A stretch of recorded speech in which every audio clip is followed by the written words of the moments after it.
आकाशवाणी भोपाल से प्रस्तुत हैं प्रादेशिक समाचार।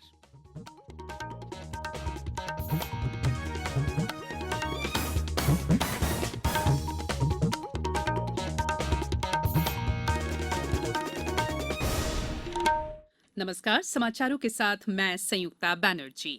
केंद्र सरकार और आंदोलनकारी किसान संगठनों के बीच आज छठे दौर की बातचीत होगी। सरकार ने 3 कृषि कानूनों के मुद्दे पर गतिरोध समाप्त करने के लिए प्रदर्शनकारी किसानों के संगठनों को वार्ता के लिए आमंत्रित किया है। गतिरोध समाप्त करने के लिए सरकार और किसानों के बीच ये छठे दौर की वार्ता होगी। केंद्र ने बातचीत के लिए आमंत्रित करने के उद्देश्य से प्रदर्शनकारी किसानों के 40 संगठनों को पत्र लिखा था। वार्ता में कृषि कानूनों के अलावा न्यूनतम समर्थन मूल्य, वायु गुणवत्ता और बिजली से जुड़े कानूनों पर विचार विमर्श होगा। सरकार ने दोहराया है कि वे स्पष्ट लक्ष्य और खुले मन से किसानों के सभी मुद्दों का युक्तिसंगत समाधान करने के लिए प्रतिबद्ध है।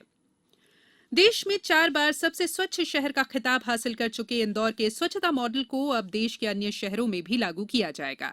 इसके लिए इंदौर मॉडल पर आधारित वर्कशॉप का आयोजन भी होगा। ये बात केंद्रीय सूचना एवं प्रसारण मंत्री प्रकाश जावड़ेकर ने इंदौर में पत्रकारों से चर्चा के दौरान कही। वे इंदौर में एक निजी कार्यक्रम में शामिल होने के लिए आए हैं। केंद्र सरकार ने ब्रिटेन से आने और जाने वाली उड़ानों पर लगी अस्थायी रोक 7 जनवरी तक बढ़ा दी है। नागरिक उड्डयन मंत्री हरदीप सिंह पुरी ने कहा है कि इस अवधि के बाद उड़ानें फिर शुरू होने पर कड़े नियमों का पालन किया जाएगा। इस बारे में विस्तृत जानकारी की घोषणा शीघ्र की जाएगी।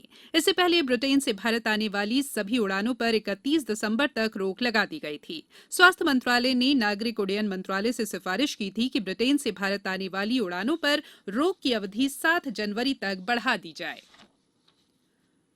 स्नातक प्रथम वर्ष एवं स्नातकोत्तर प्रथम सेमेस्टर के पाठ्यक्रमों में 6वें चरण की ऑनलाइन प्रवेश प्रक्रिया आज से शुरू हो गई और 5 जनवरी तक चलेगी। उच्च शिक्षा विभाग द्वारा जारी समय सारिणी के अनुसार अब पंजीकृत आवेदकों के लिए ऑनलाइन पंजीयन आज और 31 दिसंबर यानी कल होंगे। आवेदन पत्र और दस्तावेजों का सत्यापन किसी भी शासकीय महाविद्यालय के हेल्प सेंटर से 2 जनवरी तक कराया जा सकेगा। राष्ट्रीय अध्यापक शिक्षा परिषद के पाठ्यक्रमों बीएड, एमएड, बीपीएड और बीडीएमएड एकीकृत 3 वर्षीय और बीए बीएड, बीएससी बीएड में प्रवेश के लिए ऑनलाइन काउंसलिंग का चतुर्थ अतिरिक्त चरण 31 दिसंबर से 12 जनवरी तक आयोजित किया गया है।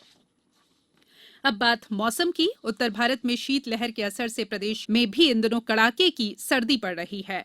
मौसम विभाग के अनुसार पिछले 24 घंटे के दौरान ग्वालियर, दतिया और धार जिलों में शीतलहर का प्रभाव रहा। प्रदेश की राजधानी भोपाल सहित 17 जिलों में तापमान 8 डिग्री सेल्सियस से कम रहा। प्रदेश में सबसे कम तापमान 3 डिग्री सेल्सियस दतिया में दर्ज किया गया।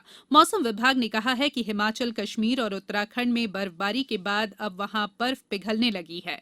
बर्फीली हवा सीधे पहुंच रही है, जिसके कारण मौसम बेहद सर्द हो रहा है। आज भोपाल, ग्वालियर, चंबल संभागों, उज्जैन, टीकमगढ़, छतरपुर, सागर, शाजापुर, रतलाम, नीमच, मंदसौर, राजगढ़, सीहोर, रायसेन, इंदौर और धार जिलों में शीतलहर चलने का अनुमान है। सतना से मिले समाचार के मुताबिक जिले में उत्तर भारत की तरफ से आ रही बर्फीली हवाओं के कारण दिन और रात के तापमान में गिरावट देखी जा रही है। जिले में न्यूनतम तापमान 9.4 डिग्री दर्ज किया गया। वहीं यहां ठंड के साथ साथ कोहरे का कहर भी बढ़ता दिखाई दे रहा है।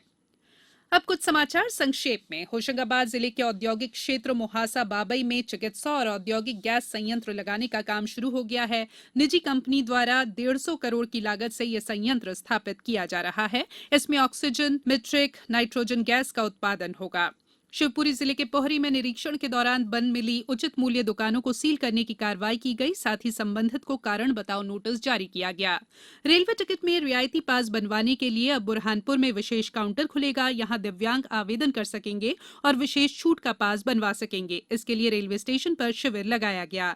और आत्मा परियोजना के अंतर्गत आगरमालवा जिले के ग्राम सालरी में कल आयोजित किसान संगोष्ठी में कृषि वैज्ञानिक डॉक्टर आरपीएस शक्तावत ने जैविक खेती, वर्मी कंपोस्ट आदि के बारे में विस्तार से बताया। इस बुलेटिन में फिलहाल इतना ही। बुलेटिन के अंत में एक अपील, हमेशा ध्यान रखें, मास्क और 2 गज की दूरी, हाथ धोना भी है जरूरी। नमस्कार।